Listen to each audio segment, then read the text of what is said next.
Hello दोस्तों। जिस internet को हम जानते हैं, इस्तेमाल करते हैं, वह संपूर्ण वेब का सिर्फ 4% हिस्सा है। बाकी का 96 हिस्सा पूरी तरह छुपा हुआ है, जिसे हम डार्क वेब या डार्क नेट के नाम से जानते हैं। डार्क वेब इंटरनेट की वह काली दुनिया जहां दुनिया भर के गैर कानूनी काम होते हैं, लेकिन यह डार्क वेब का पूरा सच नहीं है। असल में यह हमारी सोच से कहीं ज्यादा भयावह और रहस्यमयी है। अगर आप डार्क वेब और डीप वेब के बारे में विस्तार से जानना चाहते हैं तो यह वीडियो खास आपके लिए है, इसलिए इस वीडियो को पूरा जरूर देखिएगा।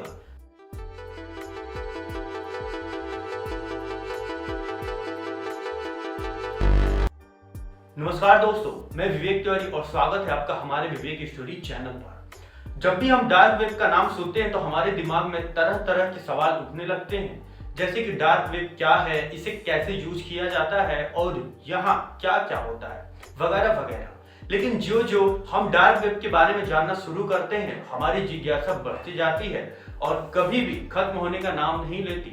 क्योंकि डार्क वेब की दुनिया है ही इतनी रहस्यमयी कि इसके बारे में हम ज्यादा से ज्यादा जानना चाहते हैं। लेकिन सच तो यह है कि आज भी डार्क वेब के बारे में हमारी जानकारी ना के बराबर है। अगर आप जानना चाहते हैं कि डार्क वेब क्या है, तो पहले आपको वर्ल्ड वाइड वेब के बारे में समझना होगा। वर्ल्ड वाइड वेब दरअसल एक विश्व स्तरीय डिजिटल लाइब्रेरी है, जहां दुनिया भर की इंफॉर्मेशन यूआरएल्स के रूप में मौजूद है। यूं समझ लें कि आप दिन भर इंटरनेट की मदद से जो कुछ एक्सेस करते हैं, वह सारी जानकारी वर्ल्ड वाइड वेब पर ही मौजूद होती है। यहाँ तक कि आप यह जो वीडियो देख रहे हैं, यह भी वर्ल्ड वाइड वेब पर मौजूद है। वर्ल्ड वाइड वेब को मोटे तौर पर दो भागों में बांटा गया है, पहला सरफेस वेब और दूसरा डीप वेब। लेकिन डीप वेब का एक अंधकार में हिस्सा है जो बेहद रहस्यमयी है। इस रहस्यमयी हिस्से को हम डार्क वेब, डार्क नेट और ब्लैक वेब के नाम से जानते हैं। इसे आप इस तस्वीर की मदद समझ सकते हैं। अगर बात करें सरफेस वेब की, तो यह वर्ल्ड वाइड वेब की सबसे ऊपरी सतह है, जो महत्वपूर्ण वेब की मात्र 4% हिस्सा है। सरफेस वेब में मौजूद जानकारी को सर्च इंजन द्वारा आसानी से खोजा जा सकता है। साथ ही गूगल क्रोम जैसे किसी भी नॉर्मल ब्राउजर से एक्सेस किया जा सकता है। Google, Facebook, Twitter, Instagram, WhatsApp और यूट्यूब जैसे करोड़ों वेबसाइट इसी सरफेस वेब में मौजूद है। अगर आसान भाषा में कहूं तो जानकारी हमें गूगल पर मिल जाती है, वह सब सरफेस वेब में ही मौजूद होती है। लेकिन सरफेस वेब संपूर्ण वेब का एक बहुत ही छोटा हिस्सा है। असल में वेब का 96% हिस्सा पूरी तरह छुपा हुआ है, जिसे न तो सर्च इंजन द्वारा खोजा जा सकता है और न ही गूगल क्रोम जैसे किसी नॉर्मल ब्राउजर से एक्सेस किया जा सकता है। इसे हम डीप वेब के नाम से जानते हैं और इसे एक्सेस करने के लिए विशेष कॉन्फ़िगरेशन और टूल्स की जरूरत पड़ती है। लेकिन सिर्फ टूल्स ही काफी नहीं है, इसके बारे में पूरी जानकारी भी होनी चाहिए। डीप वेब का ज्यादातर हिस्सा लीगल एक्टिविटीज के लिए इस्तेमाल होता है। इसमें सब्सक्रिप्शन बेस्ड और पासवर्ड प्रोटेक्टेड डाटा, सरकारी दस्तावेज, रक्षा एवं वित्त विभाग के गोपनीय दस्तावेज, सुरक्षा एजेंसियों के दस्तावेज, बैंकों के फाइनेंशियल डिटेल्स, मेडिकल साइंस के रिसर्च पेपर्स, अंतरिक्ष अनुसंधान से जुड़े दस्तावेज और इसी तरह के अन्य सीक्रेट डॉक्यूमेंट को रखा जाता है। अब आप सोच रहे होंगे कि इतने महत्वपूर्ण डाटा को डीप वेब में क्यों रखा जाता है, तो इसकी वजह एक खास वजह है। तो इसकी एक खास वजह है, दरअसल डीप वेब में यूजर की आइडेंटिटी और ऑनलाइन एक्टिविटी को ट्रैक नहीं किया जा सकता। आप कौन हैं, कहां से आए हैं, किस वेबसाइट पर विजिट कर रहे हैं, किसको कुछ पता नहीं होता। जाने कि आप पूरी तरह गुमनाम रहते हैं, इसलिए यहाँ गजब की प्राइवेसी और सिक्योरिटी मिलती है। यही कारण है कि दुनिया भर की सरकारी एजेंसियां अपने सीक्रेट डॉक्यूमेंट को डीप वेब में रखती है। आपको बता दूं कि डीप वेब को एक्सेस करना गैर कानूनी नहीं है। यह डीप वेब का ही एक अंधेरा कोना है जहां दुनिया भर के इलीगल काम होते हैं। डीप वेब के इसी हिस्से को डार्क वेब और ब्लैक डीप वेब के नाम से जाना जाता है। आमतौर पर यहाँ ड्रग्स, अवैध हथियार, चोरी का सामान, human trafficking, child pornography, credit और डेबिट कार्ड की डिटेल्स, लाइव मर्डर, मानव अंगों की तस्करी, बायोलॉजिकल एक्सपेरिमेंट्स, साइबर क्राइम और हैकिंग जैसे घिनौने काम होते हैं। इसलिए इसे इंटरनेट की काली दुनिया के नाम से जाना जाता है। यह इंटरनेट की सबसे खतरनाक जगह है और इसे एक्सेस करना इलीगल यानी गैर कानूनी है। अब आप पूछेंगे कि अगर डार्क वेब को एक्सेस करना इलीगल है, तो यहाँ काम करने वाले लोग कैसे एक्सेस करते हैं और वे पकड़ में क्यों नहीं आते? तो जाहिर सी बात है, इसके लिए कुछ खास इंतजाम करने पड़ते हैं। यानी कि सबसे पहले तो आपको एक सिक्योर कनेक्शन चाहिए जो कि आइडेंटिटी को छुपाकर रख सके। ताकि आपका आईएसपी इंटरनेट सर्विस प्रोवाइडर और सरकारी एजेंसी आपको ट्रैक न कर सके। साथ ही आपको सही और सुरक्षित टूल्स की जरूरत पड़ेगी। डार्क वेब की वेबसाइट पूरी तरह इनक्रप्टेड होती है, जो कि गूगल क्रोम जैसे नॉर्मल ब्राउजर से एक्सेस नहीं की जा सकती। इसलिए खास तरह के ब्राउजर का इस्तेमाल किया जाता है जिसे टॉर ब्राउजर कहते हैं। इसे आप इंटरनेट से मुफ्त में डाउनलोड कर सकते हैं, लेकिन बेहतर सिक्योरिटी के लिए यह जरूरी है कि आप इसे टॉर की ऑफिशियल वेबसाइट से ही डाउनलोड करें। यहाँ आपको विंडोज, मैक, लिनक्स और एंड्रॉयड के लिए टॉर ब्राउजर बंडल मिल जाएगा। ब्राउजर के साथ आपको एक सिक्योर वीपीएन की भी जरूरत पड़ेगी, जो कि आपकी आइडेंटिटी को छुपाकर रख सके। इसके लिए जरूरी है कि आप एक अच्छी और पेड वीपीएन सर्विस लें।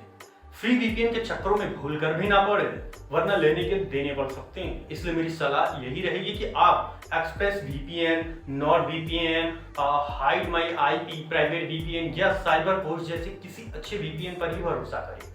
अगर आपने टॉर ब्राउजर डाउनलोड कर लिया है और वीपीएन सर्विसेज भी ले ली है, तो आप डार्क वेब में प्रवेश करने के लिए बिल्कुल तैयार हैं। लेकिन जरा रुकिए, डार्क वेब में एंटर करने से पहले कुछ जरूरी बातें जान लीजिए जो आपके काम आएगी। पहला, डार्क वेब में प्रवेश करने से पहले आपका वीपीएन हर हाल में एक्टिवेट होना चाहिए। यह सबसे पहला और सबसे महत्वपूर्ण काम है। बिना वीपीएन को ऑन किए कभी भी डार्क वेब में एंटर नहीं करना चाहिए, क्योंकि अगर आप ऐसा करेंगे तो 1 सेकंड में पकड़े जाएंगे। दूसरा, डार्क वेब बहुत ही खतरनाक जगह है जहां आपको हर वक्त चौकन्ना रहना पड़ता है। साथ ही अपनी पहचान को छुपाकर रखना पड़ता है, यानी कि कहीं भी किसी भी वेबसाइट पर अपनी पर्सनल डिटेल नहीं देनी चाहिए। तीसरा, डार्क वेब पर मौजूद वेबसाइट का यूआरएल काफी अलग होता है। इन वेबसाइट का डोमेन नेम भी .onion होता है, यानी कि यहाँ वेबसाइट का कुछ एड्रेस इस तरह का होता है। चौथा, डार्क वेब पर हैकर्स की कोई कमी नहीं है। एक ढूंढेंगे तो 1000 मिलेंगे। दरअसल हैकर्स यहाँ पर हर वक्त सक्रिय रहते हैं, जो मौका मिलते ही आपकी कंप्यूटर का सारा डेटा झटके में उड़ा सकते हैं, इसलिए जरा सावधान रहें। पांचवा, ऐसे किसी भी लिंक पर क्लिक न करें जो आपको जानबूझकर भेजी गई हो या जिस पर क्लिक करने के लिए आपको उकसाया जा रहा हो, और न ही ऐसे कोई फाइल को डाउनलोड करें, क्योंकि इसमें आपका कंप्यूटर हैक हो सकता है। छठवां, अगर आपको डार्क वेब पर कुछ सर्च करना है तो आप जंप सर्च इंजन की मदद ले सकते हैं। यह दरअसल डार्क वेब का गूगल है, यानी कि सरफेस वेब में जो स्थान गूगल का है वही डार्कनेट में जंप्स का है। सातवां, अगर डार्क वेब को जनरल नॉलेज या पर्सनल एक्सपीरियंस के लिए इस्तेमाल करें, यहाँ तक तो ठीक है, लेकिन अगर अपने आपराधिक और गैर कानूनी गतिविधियों के लिए इस्तेमाल किया तो कभी भी फंस सकते हैं। इसलिए डार्क नेट का इस्तेमाल करते वक्त इस बात का हमेशा ध्यान रखें। उपरोक्त बातों को ध्यान में रखते हुए डार्क वेब अथवा डार्क नेट में प्रवेश करेंगे तो आपको समस्या नहीं होगी। इसलिए डार्क नेट पर सॉफ्टवेयर करते वक्त इन 7 बातों का हमेशा ध्यान रखें। अब सवाल यह उठता है कि डीप वेब और डार्क वेब को क्यों इस्तेमाल किया जाता है? तो इसके कई कारण हैं। पहला और सबसे बड़ा कारण प्राइवेसी, यानी कि गोपनीयता। पहला, प्राइवेसी। सरफेस वेब पर हमेशा जो कुछ करते हैं वह सब ट्रैक होता है। यहाँ तक कि हमारी एक ऑनलाइन एक्टिविटी का रिकॉर्ड रखा जाता है। हम जो कुछ करते हैं और हमारे अलावा भी बहुत ऐसे लोगों को पता होता है, लेकिन डीप वेब में ऐसा नहीं होता है। यहाँ यूजर की कोई भी ऑनलाइन एक्टिविटी ट्रैक नहीं होती, इसलिए लोग प्राइवेसी की खातिर डीप वेब का इस्तेमाल करते हैं। दूसरा, स्पॉन्सरशिप। सरफेस वेब पर भले ही बोलने की आजादी हो, लेकिन यहाँ आपको जो मन आए नहीं बोल सकते। इसके अलावा यहाँ स्पॉन्सरशिप भी है जो आपकी आवाज को दबा देती है। कई बार जब आप बात से सरकार को पसंद नहीं आती तो उन्हें सेंसर कर दिया जाता है, यानी कि सामने आने से रोक दिया जाता है। ऐसे में फ्रीडम ऑफ स्पीच में विश्वास रखने वाले लोग अपनी बात कहने के लिए डीप वेब का सहारा लेते हैं, क्योंकि यहाँ बोलने की पूरी आजादी है। तीसरा, एनोनिमिटी। सरफेस वेब पर आपकी रियल आइडेंटिटी सबको पता होती है, यानी कि जिस भी वेबसाइट पर आप विजिट करते हैं उसे यह पता होता है कि आप कौन है और कहां से आए हैं। लेकिन डीप वेब पर ऐसा नहीं है। यहाँ यूजर पूरी तरह एनोनिमस रहता है, इसलिए वह जो कहना चाहे खुलकर कह सकता है बिना किसी भय, लालच या दबाव के। चौथा, सिक्योरिटी। बड़ी बड़ी कंपनियां, संस्थान और सरकारी एजेंसियों को इस बात का हमेशा डर रहता है कि उनका सीक्रेट डाटा चोरी न हो जाए, इसलिए ये अपने डाटा की सुरक्षा के लिए डीप वेब का सहारा लेते हैं, क्योंकि डीप वेब पर फुल इनक्रिप्शन की सुविधा मिलती है। साथ ही यहाँ यूजर आइडेंटिटी और ऑनलाइन एक्टिविटी ट्रैक नहीं होती है, इसलिए डाटा पूरी तरह सिक्योर रहता है। तो ये कुछ महत्वपूर्ण कारण है जिनकी वजह से लोग डीप वेब का इस्तेमाल करते हैं। उम्मीद है इस वीडियो की मदद से आपको यह समझने में काफी मदद मिली होगी कि डार्क वेब क्या है और इसे कैसे यूज किया जाता है। अगर यह वीडियो आपको पसंद आया है तो इसे लाइक और शेयर जरूर कीजिए और ऐसे ही ज्ञानवर्धक वीडियो के लिए विवेक स्टोरी को सब्सक्राइब कर लीजिए ताकि नया वीडियो अपलोड होते ही आपको सूचना मिल जाए। धन्यवाद।